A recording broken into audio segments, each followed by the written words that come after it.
Muchas gracias por estar aquí para que conversemos con Jesús Ruiz Durán, el artista peruano que realizó los afiches de la reforma agraria. Fue ese momento clave, ¿no?, en la plástica peruana contemporánea. Siempre se piensa en esos afiches como un parteaguas, ¿no?, dentro de la producción peruana, ¿no? A veces se puede establecer algunas relaciones iconográficas hacia el pasado, pero también la inclusión de una nueva estética, ¿sí? Es un pop con esa precisión de su definición, que es el pop achorado, que vamos a discutir en unos momentos, pero también no se puede pensar la plástica peruana de comienzos de los 80, ¿no?, del segundo belaudismo, sin pensar el impacto que tuvo el afichismo de la reforma agraria. ¿Cómo empezó esto, ¿no? Porque nosotros cuando pensamos un proceso de reforma agraria, ¿no?, o una revolución militar, que es en 1968, nosotros la imagen que tenemos de los golpes militares aquí de los años 60 es otro, ¿no? También compartía el golpe de Onganía, un ideario nacionalista, pero tenía un marco de economía liberal, ¿no?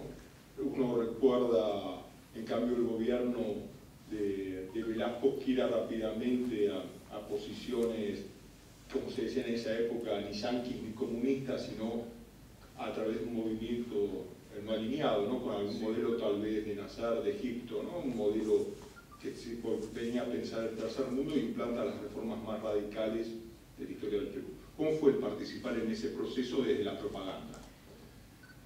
Bueno, éramos un grupo de amigos, artistas, pintores, poetas, escritores, cineastas, fotógrafos, que vivíamos en la época de los 60s. Entonces, los 60s marcó el imaginario de mucha gente de esa época, con toda la presencia de las grandes innovaciones y vanguardias vigentes y vivientes de esa época. Estaba la Revolución de Cuba, estaba Mao Zedong, estaba el Vietnam, la Revolución Sexual, estaba Mayo del 68 de París. Entonces era un caldo de cultivo muy dinámico. Estaba el movimiento negro de las Panteras Negras, estaban las reivindicaciones de los pueblos originarios. Por lo tanto, había un ambiente muy fuertemente contestatario. Y en medio de toda esta efervescencia se dio la Revolución de Velasco, un golpe militar que en sus primeros años tuvo un tinte muy marcadamente reivindicativo, y se dio una ley de reforma agraria, la más radical de la historia que se dio, porque las tierras pasaban de la mano de los terratenientes a las manos de los campesinos. Por lo tanto, no era un discurso literal, eran leyes acompañadas de entregas de tierra efectivamente a las comunidades indígenas, que se hacían dueños de una nueva posición en cuanto a la tenencia de tierra, al trabajo y a su razón social. Esto duró fatalmente unos pocos años, porque luego vino una reversión. Otro de los grandes generales, dirigentes de esa época, pertenecientes a la escuela argentina, cambió el curso totalmente en 180 grados de la dirigencia y de las perspectivas de la revolución. Pero mientras duró estos 3, 4, hasta 5 años iniciales, hubo un entusiasmo muy contagiante en toda la gente intelectual y los artistas, y éramos nosotros que nos entusiasmamos con la perspectiva realmente revolucionaria de la reforma agraria. Yo integré un pequeño grupo de amigos que fue captado por la Dirección de Difusión de la Reforma Agraria, encargada de difundir los alcances ideológicos, políticos, sociales de esta ley, que era realmente radical. Por lo tanto, vinieron los hechos, era una dinámica muy fuertemente movida, porque había que entregar tierras, había que entregar títulos de tierras a campesinos que estaban por todo el territorio nacional. En Cusco se pasaba a Trujillo, a Lima, a Huancayo, en términos y en distancias de pocos días. Había que preparar afiches, había que preparar pancartas, había que llevar material de difusión para difundir y apuntalar todos los alcances de la reforma agraria. Por lo tanto, los que recibían este mensaje empapelaban calles, plazas, con los mítines donde acudían no solamente a vitorear, sino acudían bailando con sus disfraces y con sus vestidos de fiesta, a celebrar realmente este cambio radical en cuanto a la tenencia de tierra. Por primera vez se veía a esta gente acudir sonriente, jubilosa, para celebrar algo que les atañía directamente. El equipo de trabajo estaba un poeta, ¿no? Después crítico cultural, periodista, como Mirko Lauer. Estaba Mirko Lauer, el otro escritor era Adolf, José Adolf y José Bracamonte, ¿no? José Bracamonte era un diseñador gráfico muy apreciado en esa época. Y habían fotógrafos, un cineasta por ahí, y mucha gente entusiasta por este movimiento desbordante. Pero parece como que se dividieron estéticamente, ¿no? Los textos de los afiches pop los hacía Mirko Lauer, ¿no? Y Bracamonte daba una estética más vinculada a la tradición del afiche soviético o chino. Un poco más formal. Un poco más formal, ¿no? Sobre todo el afiche más conocido de ellos es el del rostro de Velasco. Así es. Que se contrapone a tal vez uno de los afiches emblemáticos, ¿no? Que es la cara de Tupac Amaru, aquí cinético, pero también fue el ícono de la revolución de Velasco, ¿no? ¿Cómo fue su trabajo en ese diseño del ícono de la revolución? Bueno, para empezar me preguntaron a mí, bueno, hay que hacer un símbolo de la revolución y un símbolo de la reforma agraria con estos alcances. Y me preguntaba, bueno, ¿quién o qué personaje digno de esta imagen? Y para mí particularmente pensé que, bueno, Tupac Amaru es la única persona decente en la historia, un poco en broma y en serio, pero fatalmente no había una definida imagen de Tupac Amaru, pero sí habían representaciones en textos escolares antiguos donde se representaba a un Tupac Amaru con sombrero, con signos y con rostro andino y nada más. Tanto así que yo hice un garabato recordando esa ilustración escolar y se la presenté a mi jefe, que era mi amigo, y le digo, ¿quién es Tupac Amaru? Queda. Si lo reconoces, todo el mundo lo va a reconocer. De ese garabato tuve que trabajarlo para hacer una síntesis un poco más representativa, con soluciones geométricas un poco más elaboradas, y surgió la imagen de Tupac Amaru sintetizada. Esta imagen posteriormente se difundió muy masivamente, tanto así que los campesinos se la apropiaron y la pintaron a su modo, la sintetizaron nuevamente con 4 trazos en los garabatos, en las paredes de los grafitis, en sus comunidades, en sus mítines y en sus reuniones políticas. Por lo tanto, este Tupac Amaru, que fue hecho casi a partir de un garabato, tuvo ese sello de espontaneidad como para haber sido adoptada posteriormente por toda la gente interesada. En el 68 usted tenía aproximadamente 28 años. Algo así. Pero tenía una trayectoria incipiente pero consolidada, ¿no? A partir de su muestra del 66 y del 68, ¿sí? Con obras de pop yendo hacia lo político y también de arte cinético, 2 líneas que continúan en el tiempo. Pero ya que hablamos de Tupac Amaru, me interesa mucho una etapa gráfica inmediatamente anterior y que se combina con los afiches de la reforma agraria en un sentido técnico, ¿no? Para empezar a hablar de algunas cuestiones específicas del técnico que son su trabajo como gráfico de tal vez la mejor revista latinoamericana de esa época, que es Amaru, ¿no? Amaru, que se publicaba desde la Universidad de Ingeniería, ¿no? donde uno, si la revisa hoy, encuentra las colaboraciones de todo el boom latinoamericano, ¿no? Colaboraciones del extraordinario poeta peruano como Antonio Cisneros, dirigidas por Westphalen, colaboraciones de Vargas Llosa, García Márquez, y sobre todo también el pensamiento científico, ¿no? Porque era de matemáticas, ciencias y artes. De artes y ciencias. Y usted es matemático y físico también, además de artista visual. ¿Cuál fue el trabajo, no? Y aunque generalmente cuando se habla de los afiches de la reforma agraria se menciona muy poco a la revista Amaru, como, porque la iconografía es otra, pero conservan ciertos procedimientos técnicos en común, ¿no? El trabajo desde ciertas fotografías, en este caso de obras de artes, y cierto trabajo sobre la solarización de la fotografía, ¿no? Y reinterpretación a partir de un documento, ¿no? ¿Cuál fue la experiencia de trabajar en Amaru y ese pasaje a una cuestión fundamentalmente política como la reforma agraria? Yo estaba trabajando mucho en imprentas, muy estimulado por la técnica misma de la impresión y las posibilidades que le da el trabajo de laboratorio de fotomecánica dentro del proceso de la propia imprenta.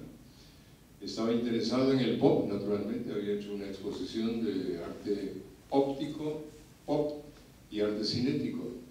Un par de obras las adquirió el MoMA en esa época, dentro del arte cinético. Esta preocupación por las tramas, por las retículas fabricadas expresamente a base de líneas o de puntos, que se podían ampliar dentro de un laboratorio de fotomecánica, me entusiasmó. Me metí a los laboratorios de fotomecánica de las imprentas para procesar y crear una nueva forma de imprimir. Y el arte pop se prestaba a esta inquietud. El arte pop de Liechtenstein utiliza las pequeñas viñetas de las historietas donde se utilizan las tramas, las retículas, que no se ven tan bien, parecen invisibles desde una perspectiva del lector, pero si estas pequeñas viñetas se amplían, esas pequeñas retículas, esos pequeños puntos invisibles se hacen evidentes y tienen su propio lenguaje y dinámica visual, dando un elemento de contraste a las imágenes. Estaba yo muy interesado en esta técnica de ampliar retículas y utilizar este lenguaje gráfico de historieta con dibujos en blanco y negro, coloreados con una cuatricromía casi básica, sin muchas tramas ni mezclas. Por lo tanto, sirvió mucho este lenguaje del pop para lograr imágenes que pudieran sobrevivir a la inclemencia del tiempo, por ejemplo. Los afiches eran pegados en las calles, en las paredes de las plazas públicas, a la inclemencia del tiempo. Esta inclemencia del tiempo afectaba muy poco a este tipo de imagen con colores básicos de la cuatricromía, reforzado por dibujos en blanco y negro y en tinta, que fue más o menos la solución que yo adopté para los afiches de la reforma agraria. Una técnica de historieta basada en dibujos extraídos de referencias fotográficas de campo. Eran fotografías tomadas en el campo de campesinos de distintas localidades de nuestro territorio, campesinos de la sierra, de la costa, de la selva, con sus propios atuendos y sus características fisiológicas y étnicas precisas. Hay una cuestión que a mí me interesa, la relación con el pop norteamericano, aunque el uso del arte popular en el pop es para volcarlo en la cultura erudita, aquí se utiliza de la cultura erudita para volcarlo al universo de lo popular, ¿no? Lo cual es una diferencia radical. Sí, hay un artículo que va a aparecer en el libro sobre los afiches que estoy preparando. Es el artículo de un gran dibujante caricaturista peruano que se llama Carlín, firma como Carlín, quizás uno de los más radicales y más inteligentes dentro de la crítica política contemporánea. En este artículo, Carlín dice: que el pop achorado se diferencia del pop norteamericano básicamente por 3 puntos. Uno de ellos es que el pop norteamericano es un producto pictórico, estético, una revolución más bien dentro del campo estético, puramente estético, con sus conexiones al arte popular, pero siempre dentro del arte, del arte elitista. En cambio, los afiches son al revés, utilizan el lenguaje pop y se publican masivamente, porque cada afiche se imprimió en 50 y hasta 100.000 ejemplares. En cambio, las obras pop son un solo cuadro. Y los afiches de la reforma agraria se imprimieron por millares y se difundieron en toda clase de paredes, desde las paredes de las calles a las plazas públicas de todos los distintos lugares geográficos del Perú, y hasta en las propias paredes de los campesinos que no tienen ni enlucidos sino simplemente piedras. Fue una gran difusión del arte. La gente guardaba sus afiches y los conservaba, no solamente por una cuestión política, sino porque simplemente les gustaba. Había un elemento estético detrás del elemento político. Y había también, aunque estaban todos sostenidos en fotografías, ¿no? Había lo que ahora se llamaría empoderamiento del indígena, ¿no? Tanto, y ahí se refiere el bachorado, ¿no? Que se vincula tal vez con lo que se llama, citando a Aníbal Quijano, el proceso de cholificación del Perú. Sí. ¿No? ¿Qué diferencias hay en este achorado con lo cholo, digamos, con la cholificación, con bacholado, que podría ser un término, ¿no? Este término de pop achorado se me ocurrió a mí en una entrevista así como tal, y Gustavo Buntix solté esta palabrita que se quedó en la historia del arte. El pop, bueno, es el pop, ¿no? El arte popular que viene de la escuela norteamericana. Y el achorado es un peruanismo que significa insolente. Un cholo insolente, contestatario, no sumiso, que es capaz de responder una afrenta. Entonces este pop achorado, un acholado medio insolente, que era algo así como el sello que estaba presente en todos los afiches. Vemos a campesinos sonrientes, alegres, no sumisos, orgullosos de su presencia étnica y con ganas de vivir y responder y hacerse respetar, ¿no? Básicamente este es el punto de matiz del achorado dentro del pop achorado. Y es un término que lo utilizó rápidamente Gustavo Buntix, ¿no? Sí. Y tuvo una fortuna muy feliz, ¿no? Porque permitió también comprender algunas producciones posteriores como las de Huayco y Salazar, ¿no? Sobre todo Perú, País del Mañana, que utiliza los mismos recursos, ¿no? Del cómic de la reforma agraria, parodiando, ¿no? Una historia escolar del Perú. Y la otra cuestión es, porque había también la Revolución Cubana utilizó bastante el pop, ¿no? En algunos afiches, sobre todo Rosgat, algunos grandes afiches de la Revolución Cubana. ¿Cuál era la relación visual que tenían? Era más bien una relación de amistades y de coincidencias, ¿no? Yo fui amigo de varios afichistas cubanos del ICAIC y eran conversaciones, eran participación de referentes, ¿no? Del CAIC es lo que hacían los afiches para la cinematografía cubana. Con el gran telón y la limitación de importaciones en Cuba se prohibieron toda importación y se prohibieron la importación de los afiches de la cartelera mundial. Entonces los cubanos se quedaron sin afiches para anunciar las películas y tuvieron que acudir a los jóvenes artistas para que hagan y anuncien en afiches artesanalmente impresos, ¿no? Las películas de siempre. Esto fue una gran invitación a artistas con mucho talento, muy jóvenes, que tenían que hacer e imprimir inmediatamente, sin pensar mucho, los afiches que se les demandaban. Fue una gran coincidencia feliz entre el genio de estos jóvenes la urgencia y la emergencia de este arte manual con serigrafía, que se produjeron obras de muy alta calidad estética. Tanto así que Susan Sontag, una de las mujeres más inteligentes y críticas de Estados Unidos, publicó un memorable libro grande con un compendio de los mejores afiches de la Revolución Cubana y de la Escuela Gráfica del ICAIC. Sí, que aquí los más políticos circularon en la revista Tricontinental, ¿no? Algunos de ellos ¿no? se usaron mucho para las vanguardias políticas, ¿no? Como el del Cristo guerrillero y otro, ¿no? Esa imagen cristiana que no aparece en los afiches de la reforma agraria, ¿no?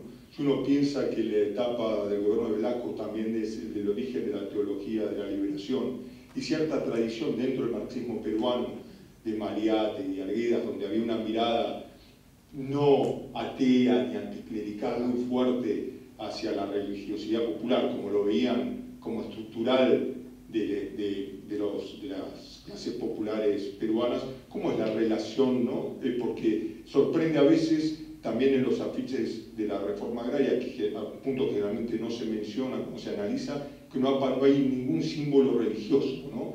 En los afiches. Debe ser tal vez de las imágenes dirigidas en los años 60 a los sectores populares, a los campesinos, a los indígenas, ¿no? Más radicales en esta no aparición de simbología religiosa.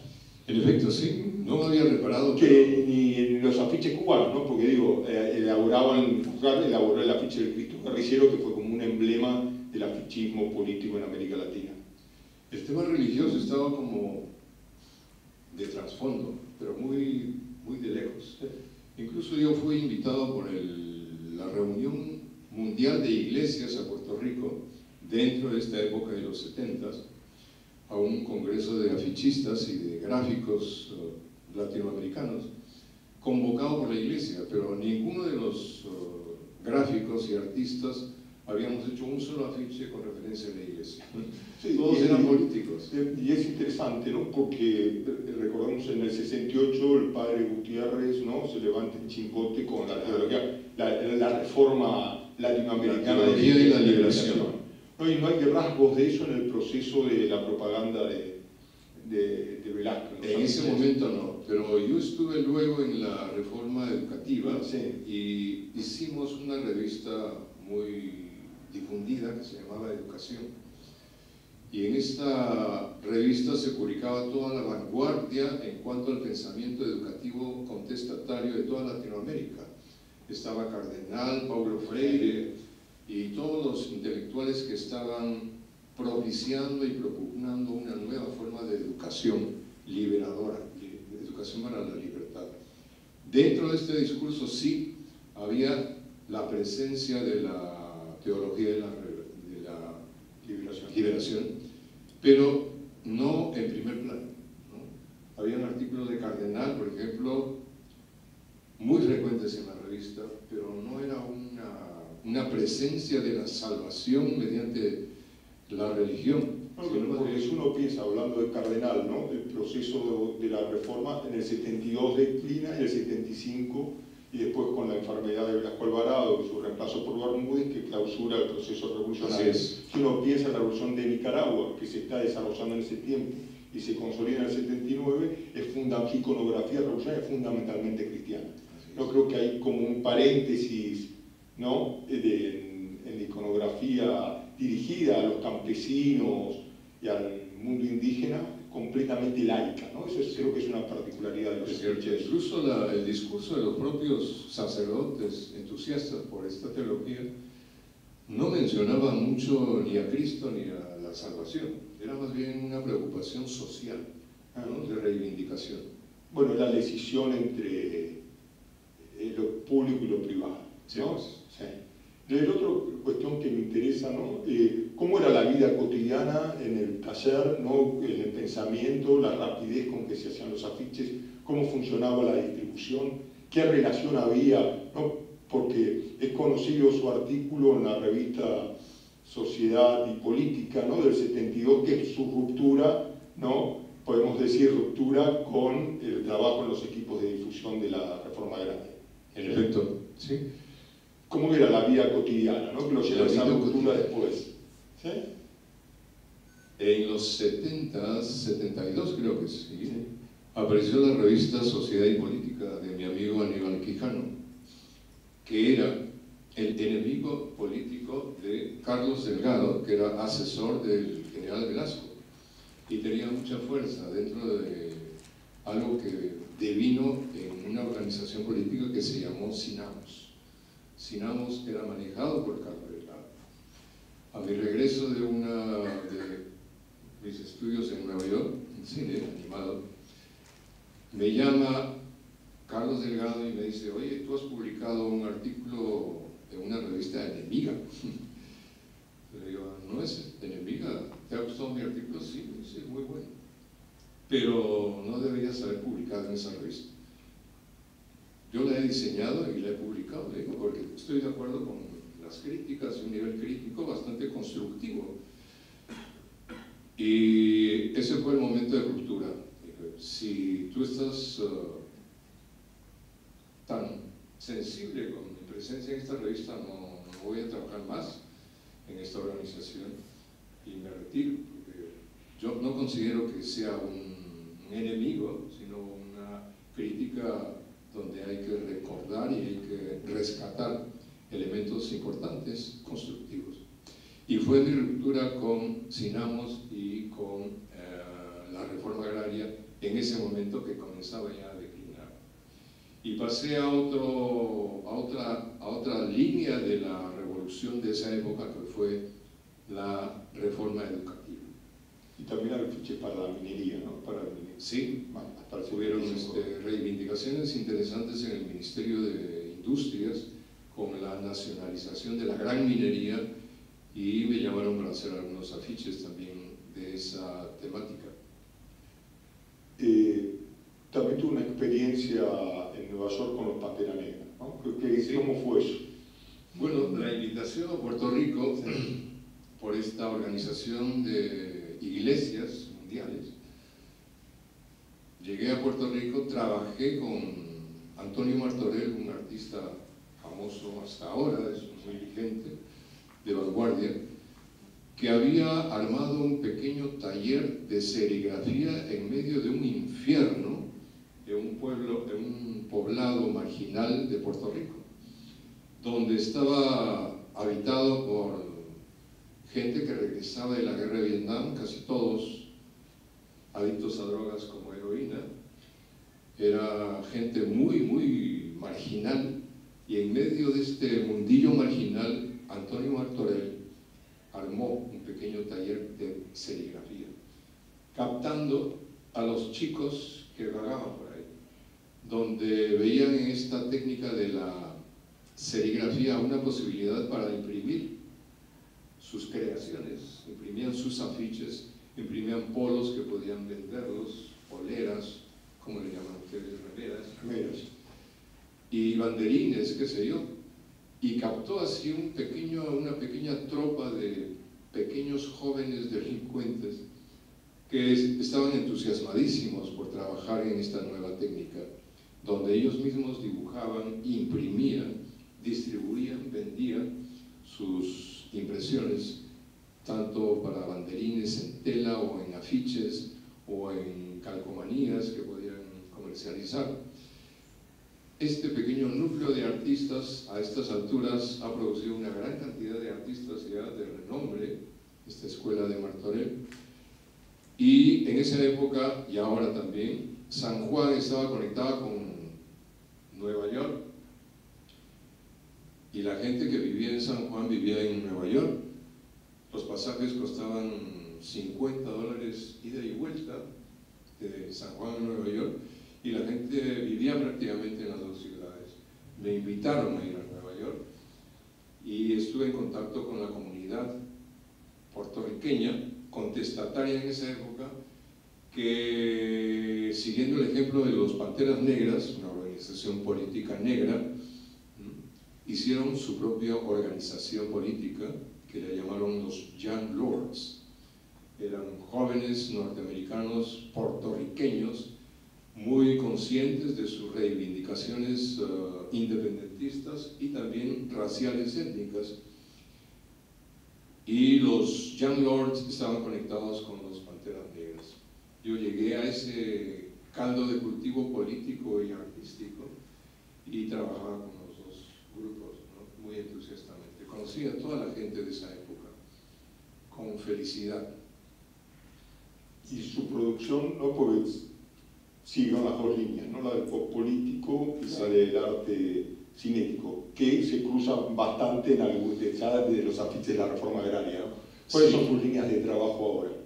Mis líneas de trabajo, bueno, yo sigo con el pop, con el arte cinético. Acabo de hacer una exposición hace 2 años individual con nuevas piezas de arte cinético conectados con arte generado, regenerado y reforzado con la matemática y con la programación contemporánea y los fractales. Paralelamente he hecho una exposición de crítica y de intervención digital en cuadros famosos y celebrados en la pictórica desde el siglo XIX al XX y de mucho más atrás. Una exposición titulada Profanaciones y enmendaduras históricas, donde tomo una serie de cuadros, los intervengo y los critico visualmente. Por ejemplo, hay un cuadro que se llama Los Ayacuchos. Es un cuadro de Daniel Hernández sobre la capitulación de Ayacucho. Es una escena donde están los militares independentistas y los realistas firmando el acta de capitulación. Es una habitación humilde de Ayacucho, a la que yo he ampliado, la he hecho mucho más grande y he metido a indios, campesinos, ayacuchanos, con sus armas primitivas, para hacer evidente la intervención de las fuerzas indígenas en el movimiento independentista. Este tipo de cuadros, de intervenciones de pinturas muy conocidas en mi país, haciendo unos añadidos o unas intervenciones para hacer evidente las carencias políticas, ideológicas que tienen los propios cuadros. Hay una crítica social, histórica en ese tipo de cuadros. También tengo intervenciones sigo interviniendo en el arte gráfico. Estuve en la revista Maru, estuve en la revista Educación, estuve en la revista Textual. Ahora dirijo la parte artística y gráfica de la revista Martín, dedicada a literatos peruanos. Cada número es dedicado a un solo literato, donde propongo una poesía visual sobre la imaginería y el mundo imaginario de cada uno de estos artistas, literatos peruanos. Esa mirada histórica, ¿no? Hay un afiche muy conocido, ¿no? Que el texto creo que es de Mirko Lauer, ¿no? Que habla de esa historicidad, ¿no? 190 años, ¿no? Hace 190 años que Túpac Amaru está ganando la guerra. Está ganando la guerra, ¿no? Así empieza el afiche. El afiche, ¿no? Que tal vez es lo que más marca, ¿no? El contexto optimista, utópico, ¿no? Una utopía que revisaba hasta la modernidad de esos periodos de los 60. Después hubo una izquierda clasista, ¿no? En el Perú, ¿no? Dirigida por Hugo Blanco, ¿no? Que tuvo una gran repercusión, y después la discusión central fue Sendero Luminoso, ¿no? En los 80 y 90. En los años 80 mi país fue sumido en una guerra no declarada y declarada, con situaciones dramáticas muy fuertes. Todo el país sufrió, vivió y soportó esa guerra. Sobre ese tema yo tengo una exposición armada que todavía no está cerrada, que se titula Memorias de la Ira, que son algo así como la intención de hacer un poco más permanentes estas fotografías que aparecieron en las noticias, dando cuenta de los sucesos más dramáticos del terrorismo. Hay cuadros dentro de esta colección de pintura que se titulan eso, Memorias de la Ira, que han sido adquiridos por varios museos. Este mismo octubre de este año se va a inaugurar una muestra con referencia a esa exposición, Memorias de la Ira, en México. Son temas que no han muerto, siguen vigentes y se hacen cada vez más actuales. ¿Y cuál ha sido su relación con los que han trabajado en una línea semejante, ¿no? Pienso sobre todo en Salazar, ¿no? Que era del grupo Huayco, pero también esa relación de la gráfica, ¿no? Como el taller NN, ¿no? Como cierta mirada de la gráfica como soporte de lo político, que es tal vez donde se ha canalizado lo mejor del arte peruano contemporáneo. Es cierto. Sí, fatalmente las situaciones dramáticas históricas y las crisis son las que producen un imaginario visual muy activo. Y los artistas somos estimulados para formular, ya sea en nuestro lenguaje pictórico, fotográfico, de cine, este mundo tan dramático que nos conmueve a todos, ¿no? Y es así que mucha gente de distintas generaciones ha producido arte dentro de esta motivación de dar testimonio a esta memoria de nuestros grandes dramas históricos. ¿No? Y a la vez hay una conexión, ¿no? Porque la gráfica vinculada al movimiento de derechos humanos acá tiene una gran conexión con Perú vía un artista que es Fernando Coco Bedoya, ¿no? Entonces ahí nosotros compartimos gran parte, heredamos visualmente sin saberlo, gran parte de la gráfica peruana por esa transmisión de generaciones, ¿no? Donde los afiches de la reforma agraria siempre fueron un referente, ¿no? Un referente de pensar la revolución como utopía, la reforma como posibilidad agraria, ¿no? La idea del campesino, ¿sí? Que es de larga tradición en el Perú y sobre todo con una imagen moderna, ¿no? Que apele al tiempo, ¿no? En discusión con las tradiciones realistas y naturalistas. Y es muy interesante este proceso, ese camino doble, ¿no? Del arte óptico y de la imagen política. ¿Cómo se bifurca? ¿Sí, no? ¿Cuáles son las motivaciones, ¿no? Personales para ir a una imagen abstracta, ¿no? Sin ningún tipo de relación con figurativa, ¿no? Y esa intervención de lo figurativo a partir de lo óptico? Sí. Bueno, porque es matemático, ¿no? También, ¿no? Hay una cosa de esa tradición. Vengo de la matemática y de la física y de la computación. En esa época no había ni se soñaba todavía con las computadoras. Yo aprendí a manejar el lenguaje máquina, o sea, con ceros y unos. Eso es como el latín en términos de programación. Pero aparte de eso, yo estaba metido y muy interesado en el proceso de la impresión gráfica. Y había hecho una exposición de arte óptico. El arte óptico es un juguete visual que juega mucho con nuestras imperfecciones astigmáticas. Esta repetición, esta especie de mareo de las líneas paralelas que nos desorientan y nos hacen viscos por momentos. Este juego de la óptica, de la pura visualidad que se presta al juego matemático geométrico de las líneas y de las repeticiones, estaba muy ligado con mi interés por la investigación del arte gráfico dentro de la impresión, del proceso de impresión. Como ya lo dije antes, me interesaban mucho estos efectos que se podían lograr con la ampliación de las tramas, o sea, de las retículas que son invisibles para las impresiones de lectura, pero si las ampliamos, estos puntos y estas rayitas se hacen mucho más visibles.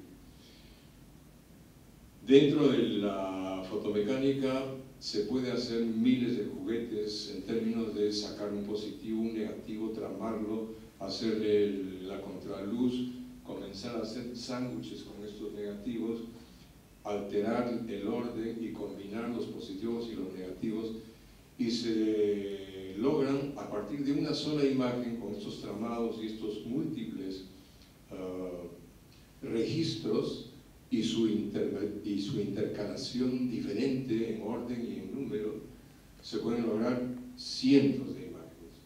De esa imagen de Túpac Amaru yo logré más o menos unas 50 variaciones.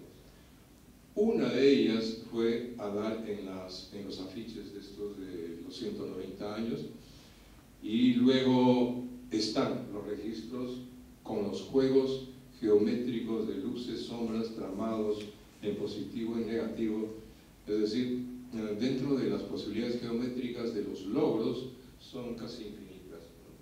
Pero la intención de jugar y experimentar con positivos, negativos y contrapositivos es una intención del juego creativo que se le ocurre a uno cuando está dentro de un laboratorio, de un cuarto oscuro fotográfico.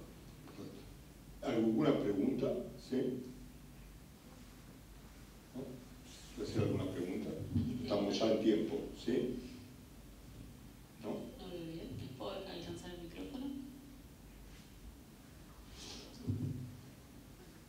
Bueno, entonces, Jesús, ¿agregar algo más? Agradecer al Malva y a los dirigentes por la acogida, por las deferencias y por la hospitalidad y generosidad. Muchas gracias. Bueno, sí, muchas gracias. Sí, para terminar, recuerdo un viejo texto suyo de la paradoja del arte político terminando en los museos. Pero bueno, son los tiempos, ¿sí? Pero, y podríamos recordar, ¿no? Ahí mencionamos un lobo blanco, hay una frase que fue un lema en América Latina, ¿no? Que era el vínculo entre el derrumbe de la revolución militar y la posibilidad de una utopía hacia adelante, ¿no? Exactamente. Que era ni generales ni patrones, revolución permanente. Así es. Bueno, muchas gracias.